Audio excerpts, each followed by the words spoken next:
up your engine!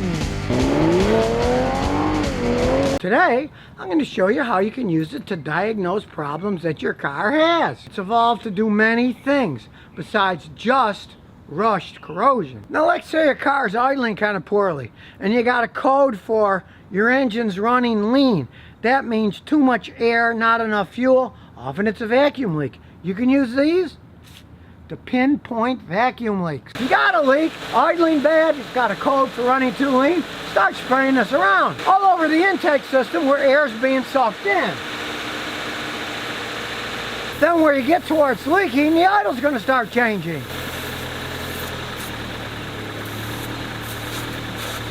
The idle goes up and down as you spray the stuff in because that air leak is now having air and WD-40 coming in, and it's going to change the idle. And then when you pinpoint it, in this case I just pulled off a vacuum line and sprayed it in the vacuum line where the air was going in. But if it's harder to find, spray around all the gaskets, like the intake manifold gasket. That's very hard to see. And if you spray it right on the edge where the gasket and the metal is, and it starts going up and down, you'll know you need a new intake manifold gasket. It's relatively inflammable. It just pushed the flame away when I sprayed it. It's not going to cause any explosions. If you did this with starting fluid or carburetor cleaner, you could start a big fire. This stuff, hey, it's great for finding vacuum leaks. And speaking of poorly running engines, let's say you go through a big puddle splash, your car starts running poorly. Then you can go to its original use of WD-40, which is disperse water and moisture to keep things from rusting. Well, if your spark plug wires or other electronic parts got wet, you spray them with WD-40. That will actually disperse the water. So instead of having a spark plug wire that's wet, now it's short into the body going clickety clickety click, you can just spray them all like the wires on the distributor cap, and it will disperse the moisture. Or any electrical connections, it will disperse the moisture. And if you've ever tried to figure out what got damaged when you went through water, or let's say somebody was lazy, they were working on a car, left the hood open, storm came, rained on everything, just start spraying all the electrical stuff you see and let it disperse all the water that got in there. I had customers over the years, they're going to sell a car, so they decide, oh, we're going to pressure wash the engine to make it clean. Well, a lot of times they got water on the electronics and they would run poorly, and they're like, oh, Scotty, help us. We cleaned our engine with a pressure washer at a car wash. Now it runs like crap, but we're selling the car, so we don't want to spend much money fixing it. Well, sometimes it's as simple as getting a bottle of WD-40 and spraying on the electronics, and then it stops. And the bonus of that is the stuff can make stuff shiny too. So if you spray it all over the place and then wipe it all off with a cloth, and it'll actually even look better. Don't spray it on squeaking fan belts, or to be politically correct these days, serpentine drive belts. Now if you got squeaky fan belts, don't spray WD-40 on it. I've seen people do it, and yeah, it'll stop the squeaking for a while, but the belts are made to run dry. This is a serpentine belt with all these grooves. You do not want any kind of lubrication on them. Don't even spray any of that Belties that says stop squeaking belt dressing. So if they're squeaking, they're either worn out and they need replacing, or if they're adjustable ones like my old Celica, they need to be tightened up, or if you got a modern car with an automatic tensioner, you might need a new automatic tensioner. But do not spray WD-40 on them. Now the next thing not to do is, don't spray it on your tires to polish them. If you want to make your tires shine, use stuff like this Blue Shine that's made for shining rubber tires. Think about it. WD-40, a lot of it is a lubricant. You don't want to lubricate your tires. They need friction to drive down the road. If you get it on the tread or it migrates to the tread, you can lose grip if you're a hard driver. And especially motorcycle tires that have treads that go way down the side, you don't want to spray it on them. Years ago I had a friend do that on his motorcycle. And he had a crotch rocket, 750 Suzuki, and he was cornering. He lost it, it slid out and smashed the whole side of his bike. Cost him a fortune in repairs and paint. Don't put WD-40 on your tires. Now another thing I don't advise people to do with WD-40 is to spray it on your paint and then polish it off. You can see it really makes it shine. Here's a dirty one over here. is the one I shined up. But this is something devious people do before they sell you a used car. It will make it shine like mad, but it quickly fades off. And then, of course, you got a faded car, and if you do want to paint the car, you have to have all that stuff stripped off. It's not made for polishing cars. Only devious people do that. And over the years, I've had a few customers buy a car like that, look real shiny, and then a month or two later, they brought it in and said, "Oh, Scotty, my used car, look, the paint looks horrible." And I look at it and say, "Oh, geez, they probably sprayed it with WD-40 and polished it all off so it looks shiny." And the worst thing is, I just shined this whole thing to show you. It really shows up well in pictures. So pictures of used cars look really good that way. But hey, you don't want to buy a car like that, and you don't want to be sleazy and polish one up with it and then sell it to some poor person that finds out months later that the paint's all shot. Now, there are some very good uses for WD-40. Realize that it's got two main properties. One is it's a water dispersant. So let's say you go through flood water, or you were dumb enough to hose off your engine bay with one of those big water sprayers at one of those do-it-yourself car washes, and you got water in all the electronics. You can spray this all over the electronics to disperse the water. And the other property is that can loosen up rust particles. So you got old rusty bolts, nuts you can't get off. You can spray them all over, let them soak overnight or a couple of days if you're in no hurry. And they can do wonders on that. And to prevent rust, especially on bare metal or even painted metal that's old, kind of cracked, they have these giant big blast ones. I know guys up north, they buy cases of this stuff. And then they spray all around the bottom of their truck and their wheel wells and the suspension arms and everything to keep all that salt water from corroding stuff in the winter. And here in Texas, I know guys that use it in Galveston near the beach.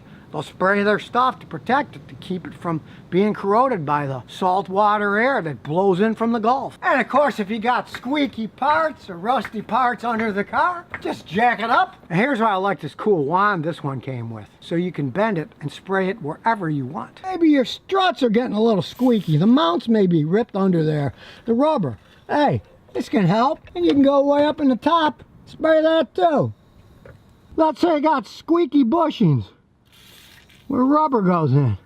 You can lubricate them. You can go up here, spray anything that's starting to have a little rust. So if you got to take it apart later, it'll be a lot easier. And if you got an old-fashioned car like mine that still has a key, you can stick the key in, lubricate it all inside,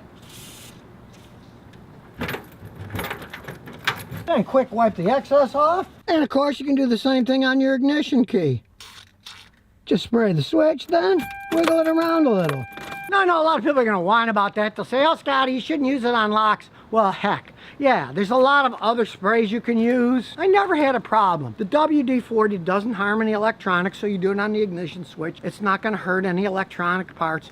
If you have a system where the ignition switch is right on the bottom where the key is, it doesn't hurt anything. And yeah, there's other stuff out there that people swear by, but I've been using this stuff for 50 years. I've never had to replace a lock switch on any of my Toyotas, and they do wear out eventually on Toyotas. When I was a young mechanic, all suspension parts, they had lubrication points. Zerk fittings, they're called. Yeah, crazy name, but they're called Zerk fittings. Put a grease gun on them, you'd grease them. They don't have it. Even this old Celica doesn't have it. So if you start getting creaking sounds, get some WD-40 and spray all the rubber suspension parts. Like the top of the strut here, which is a rubber strut mount. This is the original strut mount, and I do this every once in a while. It keeps them okay. I never had to replace them yet. And what's that, 26 years?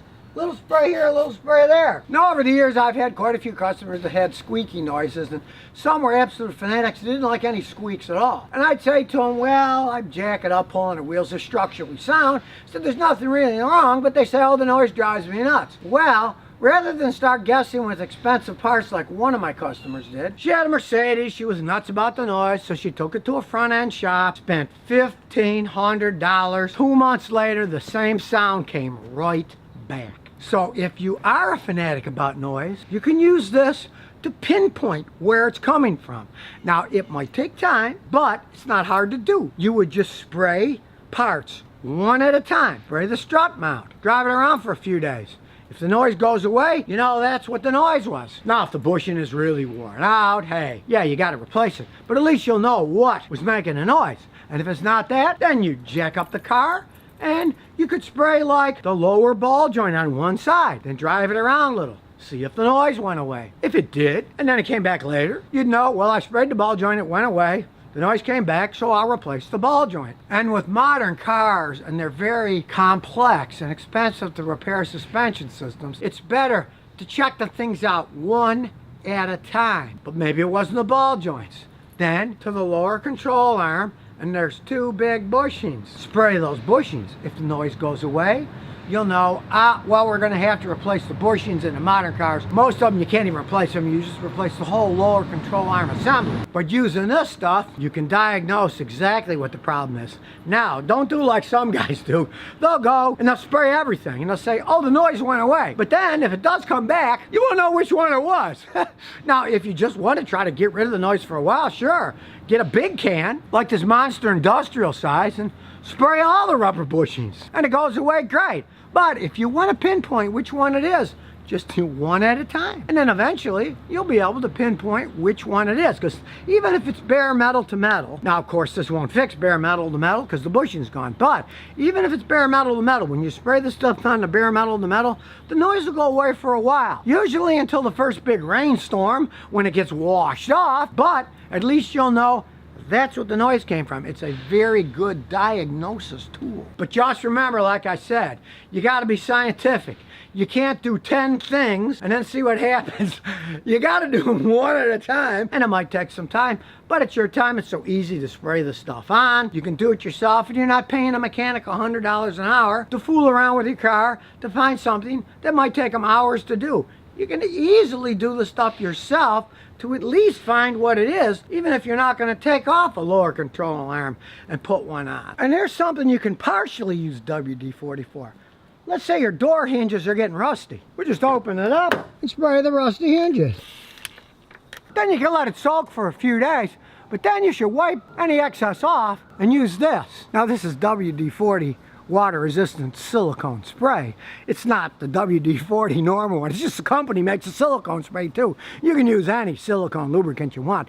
But then you spray the hinges with the silicone lubricant because that's a pure lubricant and that will lubricate it over time. The WD-40 isn't a true lubricant. It can lube a little bit, but you'd want to do hinges with an actual lubricant so it's lubricating while you use it. If you use a WD-40, you'd have to keep spraying it on because it's not going to lubricate it over time and the noise would come back. But with this, the silicone stuff is pretty water impermeable. You can only have to spray it 2 or 3 times a year and the squeaks will probably go away. But one thing I like about the regular WD-40 is they got these cool little tiny cans. I leave them in the trunk of my cars. So if there's ever any kind of an emergency, like so maybe you go through a big puddle and the car stops running because everything got wet, you can get this out and you can spray it all over the electronics so that it'll disperse the water and you'll be able to drive on. They're cute little handy things, you know, and you get some crazy squeak that's driving you nuts while you're on vacation, you can just get the little can out and spray it away. So now you know things you shouldn't do with WD-40 and things that you should do with it.